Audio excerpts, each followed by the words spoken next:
우리 옆에 분들하고 다시 한 번 더 인사했으면 좋겠습니다. 하나님이 당신을 사랑하십니다.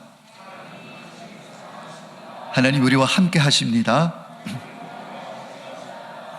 시작된 2026년 한 해도 하나님과 동행하는, 또 하나님 우리와 함께 하시는 그런 한 해가 되기를 주님의 이름으로 축복합니다. 올해 우리 교회 표가 뭔지 이제 다 아시죠? 우리 같이 한번 읽어보겠습니다. 시작. 거룩한 씨가 되라. 오늘 말씀의 제목이기도 합니다. 오늘 이 거룩한 씨가 되라는 이 말씀의 배경이 되는 말씀은 오늘 우리가 읽었던 이사야 6장 말씀이 되겠습니다. 이사야 6장은 이사야의 소명장이다, 이렇게 이제 얘기를 하기도 합니다. 소명, 부를 소자, 이름 명자, 하나님께서 이사야를 부르시는 장면이 이사야 6장이라고 볼 수가 있는 것이죠. 당시 우시아라는 왕으로 제위에 있었습니다. 근데 그때 경제적으로나 군사적으로 나라는 참 번영한 시대였다라는 것이죠. 그런데 영적으로는 심각한 문제가 있는 그런 상황이었습니다. 겉보기에는 부유합니다. 나라도 강한 듯합니다. 그러나 우리 하나님 보시기에는 속으로부터 썩어 있는 상태, 그것이 오늘 우시아 왕의 시대, 이사야가 소명을 받는, 부름을 받는 그 시대의 모습이라고 할 수가 있을 것입니다. 오늘 13절 말씀을 다시 한 번 더 보겠는데요, 오늘 본문 말씀인데, 그 중에 10분의 1이 아직 남아있을지라도 이것도 황폐하게 될 것이나 밤나무와 상수리나무가 배임을 당하여도 그 그루터기는 남아있을 것 같이 거룩한 씨가 이 땅에 그루터기니라 말씀하고 있습니다. 오늘 말씀에 밤나무와 상수리나무가 배임을 당한다라는 표현이 있습니다. 이 얘기는 무엇이냐면, 이제 하나님께서 마치 밤나무와 상수리나무를 베버리는 것과 같이 이스라엘을 베버릴 것이라는 것입니다.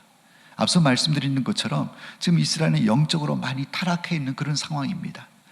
하나님 마음이 너무 아프시겠죠. 그럼에도 불구하고 하나님은 심판을 분명하게 명령하고 계십니다. 그 중에 10분의 1이 아직 남아있을지라도, 이 얘기는 뭐냐면 배임을 당하고 심판을 당하고 이제 남아있는 자들이 있지 않겠습니까? 근데 그 남아있는 자들도 황폐하게 된다라고 그랬습니다. 그러니까 나라 사정이 지금 형편이 말이 아닌 것이죠. 하나님의 심판이 임해서 나중에 우리가 알고 있는 것처럼 바벨론의 나라가 함락을 당하고 포로로 끌려가지 않습니까? 나라가 망하게 됩니다. 그리고 남아있는 자들도 정말 힘없고 병든 자들만 남아있어서 참 주변에 이제 다른 이방 민족들로 인해서 공격을 받기도 하고 어려움을 당하게 되는 정말 안타까운 현실에 처하게 된다는 것이죠. 그런데 하나님께서는 이스라엘 백성을 그렇게 심판하시고 그냥 망하도록 그대로 내어버려 두시지 않을 것을, 그리고 다시 그들을 회복시키실 것을 약속하고 있는데, 그 약속이 바로 오늘 13절 말씀에 나무가 베어져도 그루터기는 남아있는다. 제가 군대에 있을 때에 진지구축을 이렇게 참호를 이렇게 파가지고 진지구축하는데, 제가 이제 조교를 했었는데 교장 정비할 때 진지구축을 이제 했습니다. 근데 그때 제일 우리를 힘들게 했던 게 뭐냐면 아카시아 나무. 그 번식력이 얼마나 좋은지 몰라요. 그래가지고 열심히 이제, 근데 톱이 다 공급이 되지 않아서 톱으로 하는 사람은 톱으로 하고 나머지는 무엇으로 하느냐, 삽으로 이렇게 찍어가지고 아카시아를 이렇게 베어서 넘어뜨립니다. 열심히 교정을 정리를 다 해납니다. 이 진지를 다 정리를 해놓으면 다음 해가 되면 또 싹이 나요. 거기서 또 줄기가 나가지고 또 나무가 또 자라고.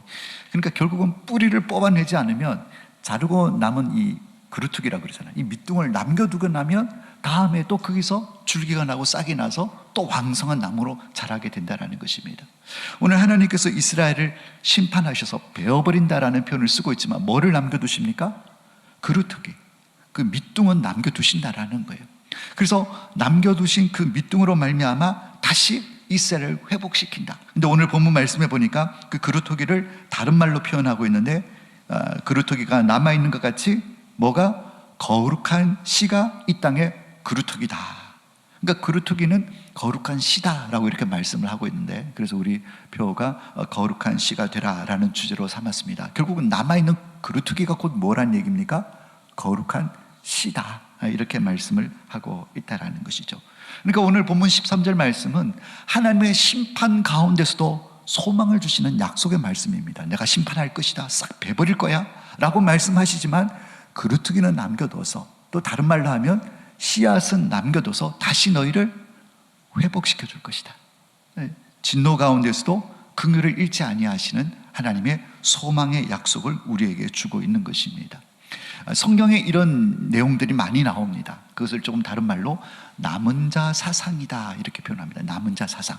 하나님은 항상 남겨두는 자들이 있다라는 것입니다. 여러분, 이 남은 자들은 그냥 우연히 살아남은 자들, 우연히 남겨진 자들이 아니라 하나님의 특별한 섭리와 계획과 목적이 있으셔서 특별히 보호하셔서 남겨둔 자를 얘기하는 것입니다. 그런 자들을 통해서 하나님은 놀라운 회복과 부흥을 일으키시는 것을 볼 수가 있습니다. 성경에 이 남은 자 사상이 많이 나옵니다. 비근한 예로 노아의 가족을 꼽을 수가 있습니다. 노아 시대 때 당시에 죄가 관영했습니다. 사람이 생각하고 말하고 행동하는 모든 것이 다 죄악된 일들밖에 없어서 하나님께서 물로 그 땅을 다 쓸어버리시려고 심판하시기로 작정하셨는데, 하나님께서 다 쓸어버리고 다 죽게 하셨다고 한다면 역사는 끝이 났을 것입니다. 그런데 하나님께서 노아의 8 식구들을 남겨두셨습니다. 그 노아의 8 식구가 거룩한 씨이고, 그 노아의 8 식구가 바로 그루터기라는 것이죠. 그들을 통해서 하나님께서는 새로운 역사, 구원의 역사를 이루어 나가시는 것을 볼 수가 있는 것입니다. 남겨두셨기 때문에 그게 가능하다라는 거예요. 여러분, 엘리야 때도 마찬가지입니다. 바알과 아세라 선지자가 우리 갈멜산에서 엘리야와 대결을 하지 않습니까? 다 무찌르고, 그랬을 때 이제 하나님이 살아계신 진짜 신이라고 하늘에서 불이 내려와서 재물을 다 태우고 하나님의 살아계심을 선포했던 엘리야. 그런데 이세벨이 엘리야를 죽이겠다 그러고 백성들도 무슨 변화가 일어나지 않고, 그러니까 결국 자기 목숨을 부지하기 위해서 도망을 가서 엘리야가 한 고백이 무엇입니까? 하나님, 저만 남았습니다. 저만 남았습니다. 하나님을 섬기고 예배하는 자랄 그런 표현은 없지만, 하나님 이제 저만 남았습니다 라고 이렇게 엘리야는 고백을 했지만, 하나님께서 뭐라고 말씀하십니까? 아니다. 내가 바알에게 무릎 꿇지 않고 바알에게 입맞추지 않는 7,000명을 내가 남겨두었다. 이게 하나님의 말씀이지 않습니까? 그러니까 이 남아있는 이 7,000명이 다시금 이스라엘을 하나님의 거룩한 나라로 회복시키는 거룩한 씨로 하나님께서 남겨두셨다라는 거예요. 여러분, 바벨론 포로의 사건도 마찬가지입니다. 이스라엘이 다 망했어요. 포로로 끌려가고 소망이 없습니다. 그런데 하나님께서 뭐라고 얘기를 하십니까? 정말 겉으로 보기에는 예루살렘도 불타고 나라도 망하고 정말 괜찮은 사람들은 다 포로로 끌려가고 병든 사람들만 남아있고, 어떻게 보면 이스라엘이 이제 끝났어요. 소망이 없고 절망적인 상황 같아 보입니다. 그런데 하나님께서 이사야 10장 21절에 어떻게 말씀하시냐면, 남은 자, 야곱의 남은 자가 능하신 하나님께로 돌아올 것이라. 야곱의 남은 자가 하나님께로 돌아온다는 얘기입니다. 누구를 얘기할까요? 바로 70년 동안 포로 기간이 끝나고 난 다음에 다시 예루살렘으로 돌아오는 그 남아있는 백성들을 얘기하고 있는 것입니다. 여러분, 그때 지도자로 돌아왔던 사람들이 누구입니까? 에스라, 느헤미야, 스룹바벨, 이런 사람들. 그런 사람들이 거룩한 씨가 되어서 다시금 예루살렘을 이렇게 세우고, 예루살렘 성벽을 이렇게 세우고, 또 백성들을 이렇게 세우는, 그들이 남아있는 거룩한 씨앗이 되었다라는 것입니다. 나라가 완전히 망해도 하나님은 거룩한 씨앗을 남겨두었다라는 것이죠. 여러분, 이런 거룩한 씨앗들, 남아있는 사상에 관한 이 사람들의 공통적인 특징이 무엇입니까? 많은 숫자가 아닌 것입니다. 큰 군대와 같은 숫자가 아니라 소수에 남아있는 자들, 그런 자들을 통해서 하나님은 다가올 부흥의 계절을 준비하셨다라는 것을 우리가 짐작해 볼 수가 있는 것입니다. 우리 시대를 바라보면 참 마음이 많이 아픕니다. 지금 대한민국이 돌아가는 형편들을 바라보고, 특별히 모르겠습니다. 우리 저보다 연배가 많으신 어르신들이 보실 때는 저의 때도 걱정이 되실지 모르겠지만, 저는 우리 자녀들 때, 우리 아이들 때의 미래가 더 걱정이 되어집니다.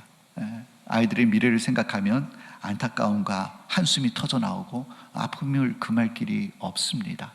참 답답한 때가 한두 번이 아니다라는 것이죠. 그렇다고 해서 우리가 아파하고 탄식만 할 수는 없는 것입니다. 반드시 하나님께서 다시 부흥과 회복의 은혜를 이 대한민국에 부어주실 것인데, 그때를 위해서 준비하는 거룩한 남은 자들, 거룩한 씨앗이 되어야 될 줄로 믿습니다. 그 거룩한 씨앗의 주인공이 바로 저와 여러분이 되어야 될 줄로 믿습니다. 하나님은 반드시 회복의 은혜를 베풀어 주실 줄로 믿습니다. 여러분, 하나님이 지금 사람들을 찾고 계시는데 완성형 인간, 잘 가꾸어지고 다듬어지고 풍성한 나무로 자라있는 그 나무를 지금 하나님께서 찾으시는 것이 아니라 눈에 띄지 않습니다. 아무런 영향력도 없을 것 같아 보이는 아주 작은 씨앗, 이 거룩한 씨앗을 하나님이 지금 찾고 계시고 준비하고 계시는 줄 믿으시길 바랍니다. 그래서 때가 되면 이 씨앗을 통해서 왕성한 생명나무로 다시 살리시고 부흥케 되는 역사가 일어나게 될 줄로 믿습니다. 그렇다면 우리가 어떻게 살아야 거룩한 씨가 될 수 있는가? 오늘 그 부분을 같이 한번 생각해 보기를 원합니다. 다 있습니다. 우리 현수막에 다 있는데 4가지 소주제가 있죠. 실천사항이 있죠. 이것을 가지고 이렇게 함께 말씀을 나누기를 원합니다. 우리가 거룩한 씨가 되기 위해서는 먼저 말씀과 기도로 거룩해야 합니다. 여러분, 거룩한 씨입니다. 그냥 세상에 있는 씨앗이 아니라 거룩한 씨라는 것이죠. 여러분, 무엇으로 거룩해질 수가 있습니까? 말씀과 기도로 거룩해질 수가 있는 것입니다. 여러분, 씨앗의 특징은 보잘것없습니다. 아주 작습니다. 눈에 잘 띄질 않습니다. 근데 그것이 심겨져서 싹이 나고 줄기가 나서 이제 나무로 자라게 되면 그때서야 비로소 사람의 눈에 들어오게 되는 것입니다. 근데 씨앗으로 있을 그때에는 특징이 뭐냐? 잘 보이지 않는다라는 거예요. 그런데 그 씨앗으로 있을 그때에 성장과 생명이 결정되어지는 것입니다. 아주 중요한 시기라는 것이죠. 여러분, 보이지 않지만 그 시기가 너무너무 중요하듯이 여러분, 거룩은 겉모습이 아니라 내면, 보이지 않는 속사람의 문제라는 사실을 우리가 지각을 해야 한다는 것이죠. 오늘날 많은 부분에 있어서 우리가 신앙을 평가할 때에 외형을 가지고 평가를 많이 합니다. 열심히 막 뛰어다니고 막 하는 일들을 많이 만들어내고 또 분주하게 바쁘게 막 돌아다니면 야, 저 사람 믿음 좋다, 열심히 있다, 이런 평가를 우리가 많이 내리는 것을 보게 됩니다. 그런데 우리 하나님이 주목해서 보시는 부분은 막 열심히 막 부산을 들고 다니고 이런 것보다도 내면, 뿌리를 보신다라는 거예요. 뿌리를 보신다라는 거예요. 예수님은 분명하게 말씀하셨습니다. 요한복음 15장 말씀에 내 안에 거하라. 너희가 나를 떠나서는 아무것도 할 수 없다. 아무 열매도 맺을 수 없다라고 예수님께서는 말씀을 하셨습니다. 여러분, 내 안에 거한다는 것이 무엇입니까? 말씀과 기도인 것입니다. 다양한 것으로 설명할 수 있겠지만 우리가 말씀과 기도로 깨어있는 것이 바로 주님 안에 거하는 것이고, 말씀과 기도가 끊어지는 것은 바로 마르는 것입니다. 죽는 것입니다. 우리 영이 죽는 것이고 우리 사역이 마르는 것입니다. 여러분, 말씀은 공급되는 영양분입니다. 우리가 말씀에 힘써야 될 이유가 무엇입니까? 우리가 예배에 생명을 걸고 목숨을 걸어야 될 이유가 무엇입니까? 말씀을 통해서 영적인 영양분이 공급되기 때문에 그렇습니다. 우리가 열심히 말씀을 읽고 연구해야 될 이유가 무엇입니까? 이제 오늘 오후에 큐티 세미나가 있지 않습니까? 하나님의 말씀을 내 것으로 만드는 방법을 배우는 세미나를 오늘 오후에 하게 됩니다. 왜 이런 세미나에 참석하고 왜 우리가 말씀을 가까이 하기를 힘씁니까? 말씀을 통해서만 내 안에 영적인 영양분이 공급되어지기 때문에 그런 것입니다. 그러니까 말씀을 멀리하게 되면 영양분을 공급받을 길이 없어요. 그런데 말씀을 잔뜩 공급받습니다. 영향력을 가득 공급받습니다. 그런데 그것으로도 부족합니다. 여러분, 생각해 보십시오. 과잉 영양이라는 게 있습니다. 과잉 영양. 영양만 가득 차게 되고 공기가 통하지 않는다, 산소가 통하지 않는다. 그러면 어떻게 됩니까? 부패하죠. 썩게 되는 것입니다. 기도가 무엇이냐? 바로 우리가 살아있다라는 증거인 호흡인 것입니다. 공기가 왔다 갔다, 생명이 살아있다는 증표가 뭐냐면 기도인 거예요. 영혼의 호흡인 기도라는 거예요. 그러니까 말씀과 기도로 깨어있는 자가 거룩한 씨로 살아남을 수가 있다라는 것이죠. 말씀이 없으면 여러분, 우리의 신앙생활은 습관만 남게 되는 것입니다. 기도가 없으면 우리 신앙생활은 형식만 남게 되는 것입니다. 말씀과 기도로 깨어있을 때에 건강한 씨앗이 될 수가 있다라는 것이죠. 간절히 원하기는 올 한 해 거룩한 씨가 되기 위해서 우리가 뭔가 열심히 하려고, 많은 것을 남기려고 애쓰는 것도 물론 필요하겠지만 그것보다는 말씀과 기도로 더 깊이 뿌리를 내리고 더 튼튼하게 뿌리를 내리는 일에 집중하실 수 있는 그런 한 해가 되시기를 바랍니다. 여러분, 내실을 다져야 하는 거예요. 눈에 보여지는 것도 물론 필요하겠지만 더 중요한 것은 보이지 않는 내실, 말씀과 기도입니다. 이 생활에 힘쓰실 수 있는 그런 우리 모두가 되셔서 거룩한 씨로 잘 준비되는 은혜가 있기를 예수님의 이름으로 축복합니다. 두 번째, 거룩한 씨가 되기 위해서는 잘 썩어야 됩니다. 잘 썩어야 됩니다. 씨앗의 원리를 예수님께서 말씀하셨습니다. 한 알의 미랄이 땅에 떨어져서 썩으면 많은 열매를 맺지만 썩지 않으면 한 알 그대로 있을 것이라고 우리 예수님께서는 말씀을 하셨습니다. 여러분, 거룩한 씨의 특징은 뭐냐면 잘 썩어지는 것입니다. 썩지 않으면 씨앗 자체로는 아름답습니다. 씨앗 자체로는 건강해 보일지 모릅니다. 그러나 그냥 한 알로 끝나게 됩니다. 그러나 이 한 알이 잘 썩게 되면 많은 열매로 이어지게 되는 것입니다. 하나님 나라는 썩어지는 것으로 끝나는 것이 아닙니다. 하나님 나라는 썩어짐으로 말미암아 새로운 시작으로 이어지게 되는 것입니다. 그리고 그 새로운 시작은 단순한 시작이 아니라 더 풍성한 시작으로, 많은 열매를 맺는다고 했으니 더 풍성한 시작으로 연결되어진다는 것이죠. 여러분, 거룩한 씨가 되기 위해서는 잘 썩어져야 하는데, 먼저는 우리의 자존심이 잘 썩어져야 합니다. 우리 자존심. 여러분, 우리 자존심 다 있잖아요. 근데 우리가 신앙생활 할 때에 자존심이 죽지 않고서는 절대로 관계가 형성될 수가 없습니다. 여러분, 자존심이 강한 사람들은 결국 알고 보면 그 일종의 그게 방어 기제라고 심리학에서는 얘기하고 있습니다. 방어 기제. 그게 뭐냐면 내 감정이 상하지 않기를 위해서 내 자존심을 세우는 거예요. 방어 기제라고 얘기를 하는 것이죠. 여러분, 그렇게 내 감정이 상하지 않으려고 자존심을 세우게 되면 결국 소통이 안 되는 거죠. 내 자존심만 고집하게 되면, 소통이 안 되게 되면 결국 관계가 형성되어지지 않습니다. 관계가 형성되어지지 않으면 거룩한 씨의 사명을 함께 이루어 나갈 동역자를 잃게 되는 것입니다.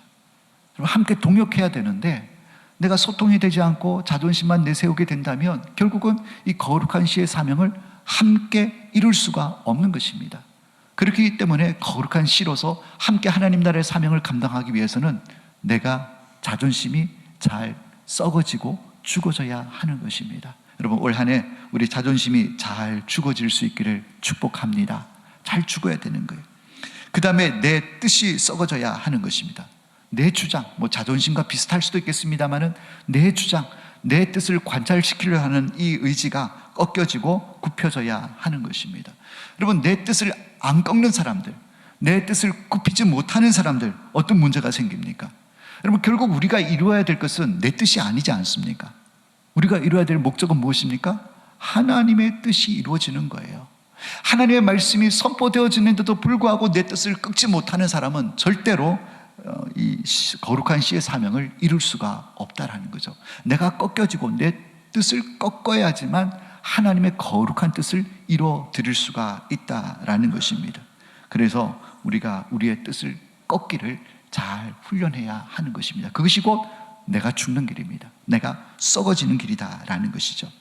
또 한 가지가 있습니다. 바로 편안함이 썩어져야 한다라는 것입니다. 편안함. 여러분, 편안함 다들 원하고 있습니다. 그런데 우리 신앙생활의 가장 큰 적이 뭐냐면 바로 편안함입니다. 익숙하고 몸에 배면 우리는 편안하다라고 얘기를 합니다. 여러분, 편안하면 안주하게 됩니다. 편안한데 누군가가 변화를 바라는 사람이 있습니까? 힘든 일을 바라는 거 있습니까? 그냥 이대로가 좋다고 현실에 안주하게 된다라는 것이죠. 여러분, 안주하게 되면 앞으로 나아갈 수가 없는 것입니다. 여러분, 이 사명을 감당하기 위해서는 끊임없이 자기를 쳐서 복종시키고 채찍질하는 태도가 필요한데, 현실에 안주하고 편안함에 안주하게 된다면 우리는 거룩한 씨의 사명을 감당할 수가 없게 되는 것입니다. 나아가지 못하고 그냥 머물러 있게 된다면, 제가 늘 말씀드리지 않습니까? 신앙은 앞으로 나아가든지 뒤로 후퇴하든지 머물러 있는 것은 없다고 했습니다. 머무는 그 순간 퇴보하는 것이라고 말씀을 드렸습니다. 여러분, 안주함에 현실에 머무르지 않고 쳐서 복종시켜서 앞으로 나아가기를 힘쓰실 수 있는 우리 모든 성도님들이 다 되시기를 주님의 이름으로 축복합니다. 여러분, 올 한 해는 잘 죽는 한 해가 되어야 됩니다. 내 자존심도 죽고 내 뜻도 죽고 내 교만도 죽고 이 모든 것이 잘 죽어지게 될 때에 우리는 거룩한 씨로서의 사명을 잘 감당하게 될 줄로 믿습니다. 잘 죽어야 하는 것입니다.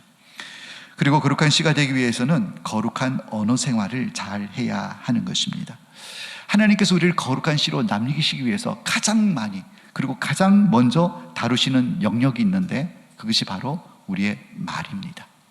우리의 말, 우리 언어가 잘 다뤄지고 훈련이 되어져야 하는 것입니다. 성경에 보면 말의 능력에 대해서, 말의 영향력에 대해서 분명하게 우리에게 말씀을 하고 있습니다. 특별히 잠언 말씀에 보면 죽고 사는 것이 혀의 힘에 달려있다 그랬습니다. 그러니까 사실 말 한마디에 잃기도 하고 얻기도 하지 않습니까? 그러니까 죽고 사는 것이 혀의 권세에 달려있다라는 것이죠.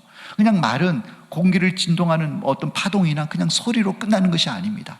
말은 반드시 심겨지게 되고 뿌리를 내리게 되고 열매를 맺게 되어져 있는 것입니다. 그냥 스쳐 지나가는 소리가 아니라는 거예요. 그런데 그 말이 어디서 나오느냐?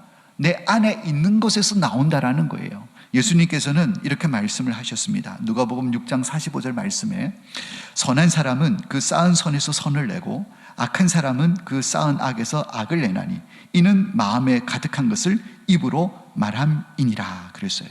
그러니까 말이라는 것은 결국 그 사람 안에 있는 것이라는 겁니다. 내 안에 무엇이 들어있는가에 따라서 나오는 게 달라지게 된다는 것을 말씀하고 있습니다. 여러분 보면 늘 부정적인 말을 하시는 분들이 있습니다. 안 된다, 어렵다, 불가능하다, 가망 없다, 별 수 없다. 여러분 그렇게 말을 쏟아내는 사람은 그 안에 뭐가 있다는 것입니까?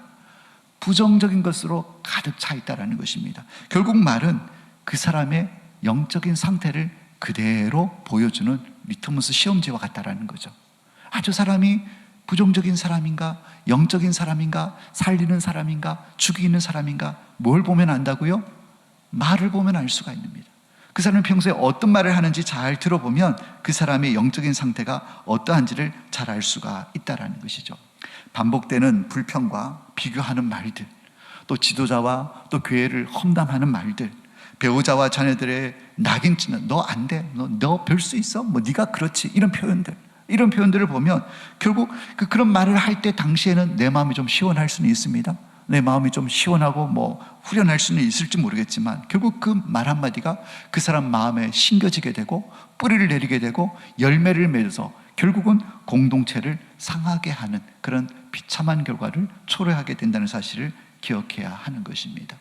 여러분 초대교회에 보면 참 말을 잘하는 사람이 있었습니다. 선한 말을 잘하는 사람, 이 바나바라는 사람이 있었습니다. 바나바, 위로의 아들, 이런 표현을 갖고 있잖아요. 근데 바나바가 사실 이 사울이, 이제 바울이 변화되기 이전에 이름이 사울이지 않았습니까? 사울이 예수 믿기 전에 했던 일이 무엇입니까? 믿는 사람들을 핍박하고 옥에 가두고 잡아 죽은 일에 앞장서고 그런 사람이 사울이었어요. 근데 그가 또 공문을 받아서 다메섹으로 가서 또 믿는 사람들을 핍박하러 가는 길 가운데 예수님을 만나지 않습니까? 그래서 꼬꾸라져서 완전히 변화된 새 사람이 됩니다. 그래서 그는 변화되어서 이제 복음을 전하는 자로 삶이 완전히 거듭났는데 예루살렘에 있는 교회 성도들이 이 사울을 두려워하는 것입니다. 왜냐하면 그는 우리 믿는 사람들을 박해하고 잡아 죽인 일에 앞장섰던 사람인데 그 사람이 예수 믿었다고 복음 전한다는 이 사실이 믿어지지 않았다는 거예요.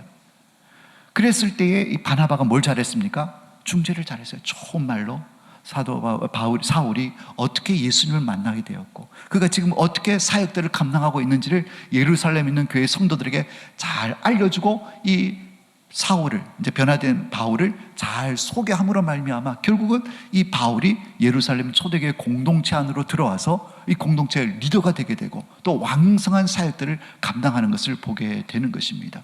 누구 역할 때문에?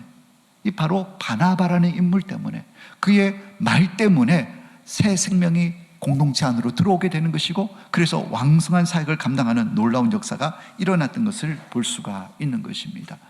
여러분 아까 얘기했던 느헤미야도 마찬가지입니다. 고국의 모든 것이 다 무너진 그런 현실 가운데, 절망과 좌절 가운데 있는 그 현실 가운데 느헤미야는 어떤 말을 했습니까? 소망의 메시지를 선포했다라는 거예요. 하나님이 우리와 함께 하신다. 이 무너진 성벽을 재건하는 이 사역, 하나님이 우리와 함께 하신다라는 이 소망의 메시지를 선포하며 백성들을 격려하게 될 때에 그들은 무너진 성벽만 재건을 한 것이 아니라 무너진 백성들의 마음도 다시 회복시키는 놀라운 역사가 일어났다는 것입니다. 어떤 말을 하는가, 이것이 너무너무 중요하다라는 것입니다. 사랑하는 여러분, 이 거룩한 시에 합당한 언어 생활을 할 수 있는 올 한 해가 되기를 주님의 이름으로 축복합니다. 여러분 이것은 결단의 영역입니다. 이것은 훈련의 영역입니다. 가만히 있어서 되어지는 것이 아닙니다. 내가 의지를 가지고 훈련을 해야 합니다. 예를 든다면 매일 하루에 한 번씩 우리 가족들을 축복하겠다. 그리고 부정적인 얘기가 나오면 침묵하겠다, 이런 의지를 가지고 스스로를 쳐서 훈련을 해야 하는 것입니다. 그리 하게 될 때에 거룩한 시에 합당한 거룩한 언어 생활을 우리가 하게 되는 줄로 믿습니다. 올 한 해 우리 공동체 안에서는 살리는 말, 생명의 말, 긍정의 말들이 넘쳐날 수 있기를 주님의 이름으로 축복합니다. 그래서 서로를 살리는 그런 거룩한 씨의 사명을 우리 모두가 감당했으면 좋겠습니다.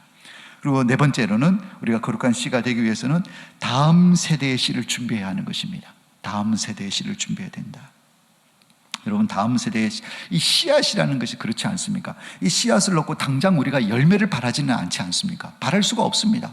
왜냐하면 시간이 필요하지 않습니까? 그래서 다음 세대 씨를 준비하라는 이 얘기는 뭐냐면 우리가 다음 세대의 자녀 교육을 얘기하고 있는 것입니다. 지금 당장 열매를 딸 수는 없지만 이 씨를 준비함으로 말미암아 언젠간 이 씨가 뿌리 내리고 자라서 열매 맺을 그날을 우리가 믿음의 눈으로 바라보면서 그 씨앗을 준비하자는 것이죠. 그럼 그 씨앗이 누구겠습니까? 우리 자녀들이잖아요. 우리 주일학교 아이들이잖아요. 그리고 그들을 믿음으로 우리가 잘 훈련시키고 준비해야 한다라는 것이죠. 특별히 가정이 중요합니다. 가정이 너무너무 중요합니다. 안타깝게도 오늘날 우리의 가정은 위기를 겪고 있습니다. 이 위기가 물론 재정적으로 환경적으로 위기도 있지만 특별히 제가 말씀드리고 싶은 위기는 신앙의 위기를 겪고 있다고 말씀을 드릴 수가 있는 것입니다. 여러분, 우리가 부모님이 돌아가시면 유산을 상속받게 됩니다. 근데 이 유산은 자동으로 상속받지 않습니까? 부모님이 돌아가시고 나면 자동으로 직계에게, 아들에게, 자녀들에게 이 유산이 상속되어진다라는 것이죠. 그런데 안타깝게도 신앙의 유산은 자동으로 상속되지 않는다는 거예요.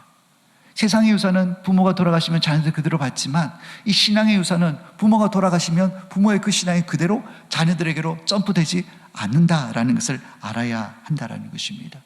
그런데 많은 성도들이 이제 이런 마음을 갖고 있죠.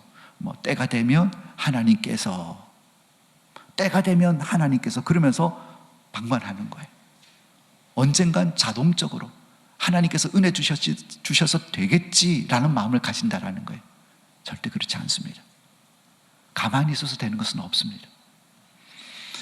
여러분, 가정에서 많은 부모들이 이렇게 생각합니다. 우리 아이들이 그래도 주일은 교회 나가잖아. 오늘도 오전 예배 드리고 우리 아이들 주일 예배는 안 빠지고 교회 나가서 말씀 듣고 하나님 앞에 예배하니까 우리 아이들의 신앙은 안전할 것이다 라는 생각을 가지고 있습니다. 착각입니다. 큰 오산입니다. 물론 교회에서 우리 교육자들의 말씀을 듣고 하나님의 은혜가 임해서 말씀 듣고 변화되는 역사도 있습니다만은 여러분, 확률적으로 보십시오. 교회에서 일주일의 시간을 놓고 봤을 때 교회에서 말씀 듣고 훈련하는 시간은 불과 1시간 안팎입니다. 그런데 집에서는 엄청나게 많은 시간을 보내고 있다는 거예요. 결국은 어디서 승패가 판가름 나냐면 가정에서 판가름이 난다라는 것입니다.